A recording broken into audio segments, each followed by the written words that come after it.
Now we are being joined by somebody who was the first superstar, fielding superstar who inspired a generation of cricketers. आज हम T20 में fielding standard की बात करते हैं, लेकिन जॉन्टी रोड्स जिन्होंने भी इनको जाना, obviously lot of people know him from his Mumbai Indians day, but जिस तरह के ये फील्डर थे, एक्सेलेंट फील्डर थे और पूरी एक नई पीढ़ी को उन्होंने इंस्पायर किया, वो खुद हमारे साथ हैं. So my first question, if you were to pick just 3 Indian most influential Indian cricketer according to you, 3 names. Tendulkar, Kohli, MS Dhoni. MS Dhoni. Okay, and the three fielders from your time, you were most Sure. impressed with. Herschel Gibbs, Ricky Ponting, and I think Andrew Simons was the first all-round cricketer who fielded close, he fielded on the boundary. As a big man, he moved really well, but Ponting, superb. Herschel Gibbs in my team, and then Andrew Simons, as I said, at the end of my career, he was a young guy playing all around the ground, which was unusual because I just played in one place, backward point. That was it.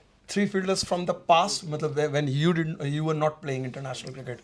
I actually didn't watch any cricket at all. So we were totally removed, sporting sanctions in South Africa. So I was always compared to Colin Bland, who had played for Rhodesia and the Springboks in the 70s.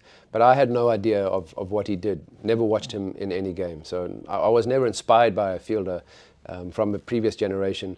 Fielding was just something because of the sports that I played, football, hockey, tennis. That made me a good fielder. So I had no inspiration from a previous generation of fielders, other than, I mean, I heard about Ekna Solka, around the bat, incredible. But Colin Bland, like I said, apparently one of the most accurate throws of a cricket ball. Three best fielders right now, according to you, the coach Jonty Rhodes, currently in the world cricket. Wow, that's so tough.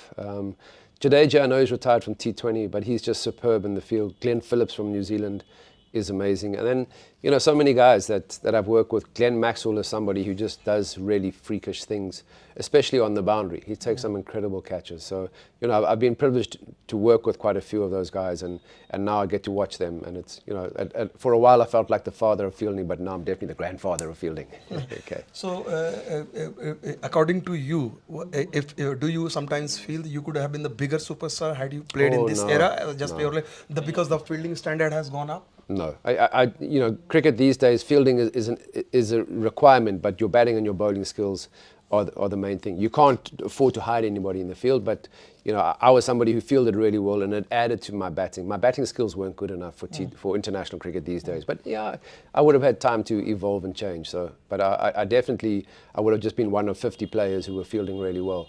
Whereas in my generation, I was the only guy that was throwing themselves around the field, so easy to stand out. You spent a lot of time with these players, Rohit Sharma, Hardik Pandya, all these kids. What are your memories of, especially if I ask about, first of all, Rohit, because Rohit is no longer the captain, but he is motivating himself to play the 2027 World Cup. He has worked on his fitness. How do you look at Rohit, the person, the cricketer? Well, I think the key with any, I mean, T20 cricket is so volatile, up and down. You play 3 games sometimes a week, and it's a stressful environment. And I think where he's been really successful is that he keeps his game really simple. And not saying that because I remember remarking, I've got the best job in the world. I get to watch Rohit Sharma practice, not just playing games, because his technique is just, he hit the ball so effortlessly. But I think a key element though around him is he's always been consistent in his character, and that's what you need for the team to, you know, not be worried about what is the captain thinking or is he upset with me. He's always, you know, someone like a Virat Kohli was very in your face and aggressive, and that's what he was all the time. Whereas now someone like a Rohit Sharma has just consistently been the same. I mean, he's one of the funnier guys in world cricket. I don't always understand the chirps in Hindi, but you know, on the stump microphone, he's the one guy that's making everybody laugh. A lot of the commentators, and he's been like that throughout, and never stepped back when they offered him the captaincy at Mumbai Indians.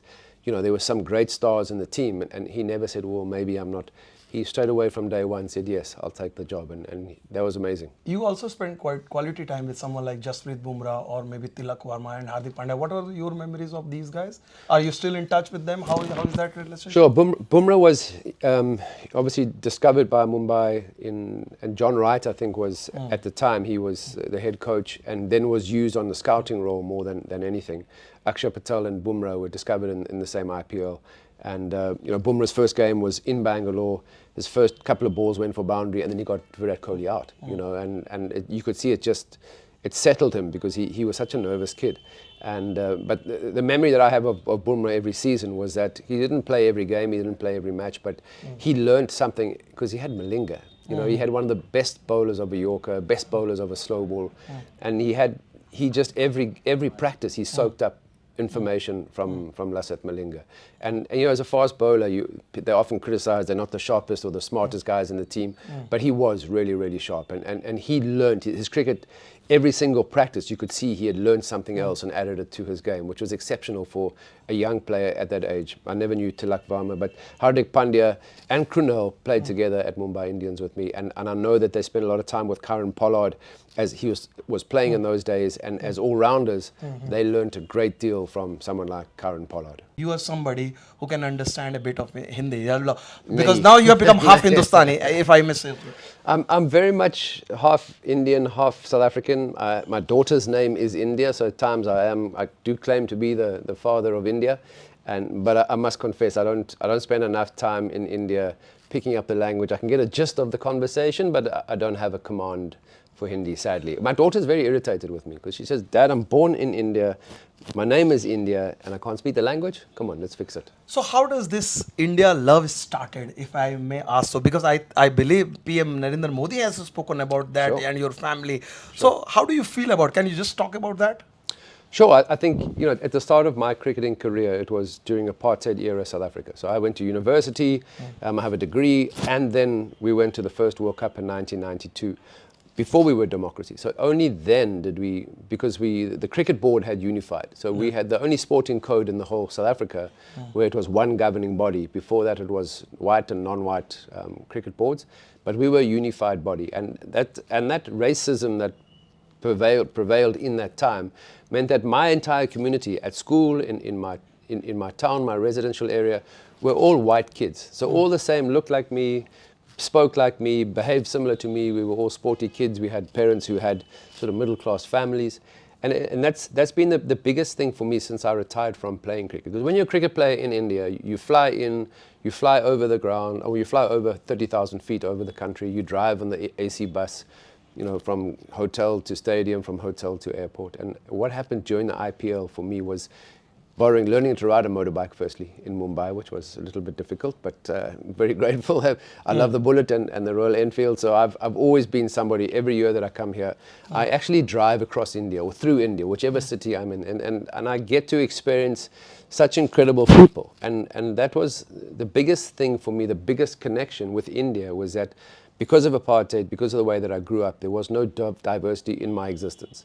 And every time I come to India, because they talk about diversity across states, but within states, there is such diversity. So I'm still not the finished product. No matter how many international cricket matches I played, no matter, my life is not, I'm far from the finished product. So I'm still learning. And I've discovered that the more you learn about other people, then the more you learn about yourself. And because I'm on this constant learning path, being in India, spending time here, allows me to keep growing by encountering incredible places and incredible people. Oh, wonderful. Just to hear from what you spoke about, the early days, the white society and how you grew up. And I see that because I have, because of cricket, I have traveled South Africa a couple of times and I could see a lot of similarity. Especially I would like to talk on, I don't think I could ever ask any cricketer this question, the transformative action which South Africa has taken. Obviously it has its flaws. There is a debate, besting, putting in the park and all that. But I'm a great admirer of that, what South Africa has done as the actions they have taken, and still they have managed to be on the top of the sporting arena. You talk about WTC final, reaching all the ICC finals, semi-final, doing almost well. Not South Africa has always have been one of the top 3 teams in the world. So how do you look at this debate and the way South Africa, and you see that kind of similarity is same kind of, because India is the similar kind of country, transformative actions here is also taking place, but still the same kind of debate going on. Is it fair, unfair? Because it's a complex issue. I think the biggest thing for me is that, I grew up with white privilege in South Africa, and I have no doubt, and even my children, the next generation, because we have political freedom in South Africa, but it didn't come with economic freedom. So this black economic empowerment is actually it's in business as well, not just in sport, and it's about redressing the imbalances of the past, because and people from the privileged background say, well, how many generations do you want? Because South Africa has been a democracy for 30 years. But you don't just flick a switch. And the biggest thing for me, I think the similarities with India, with South Africa, India has such an incredible pool of talent, but lots of them are in areas where there are no facilities. And that's the striking similarity for me, is that many of your best sports people in the country are not getting access. Young kids are not getting access to facilities, or early on they have to go and work at an early age, and we lose them into society. And a big focus, I think, in South Africa, the success of the rugby team has been on the development programs that is run for young disadvantaged communities, and given these kids hope. And I think a big thing, though, is that success breeds success. So when a team is successful, it inspires a nation. And the cricket team now, hopefully, because of the success of the cricket, will again reignite that spark, because the rugby has done that. Rugby in communities, poorer communities in South Africa, you just see a rugby ball like you would see gully cricket being played all across India. Don't need facilities, make your own bat, just need a tennis ball maybe, stumps or blocks of concrete or wood or whatever. And rugby is doing that successfully in South Africa because of the success of the national team. So hopefully again, because the cricket side has risen to the top of the various tables, played in the finals, won the World Test Championship, again that inspiration for the communities, the poorer communities, will be there.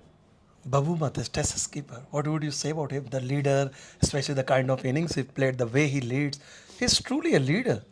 I think it's really interesting because he's got such a difficult job, just because the rugby captain is a black African, the first black African rugby captain, and he is this imposing, like 6-foot mountain of a man, real strong and a fierce competitor.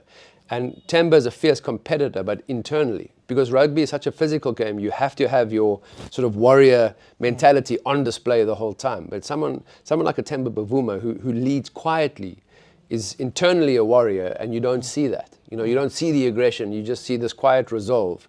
And as a leader of a team, it's done a lot to gel the South African side. And I think if you look at the makeup of our test side, we don't have superstars in our team. I mean, Rabada has been around for a long time. He is a superstar.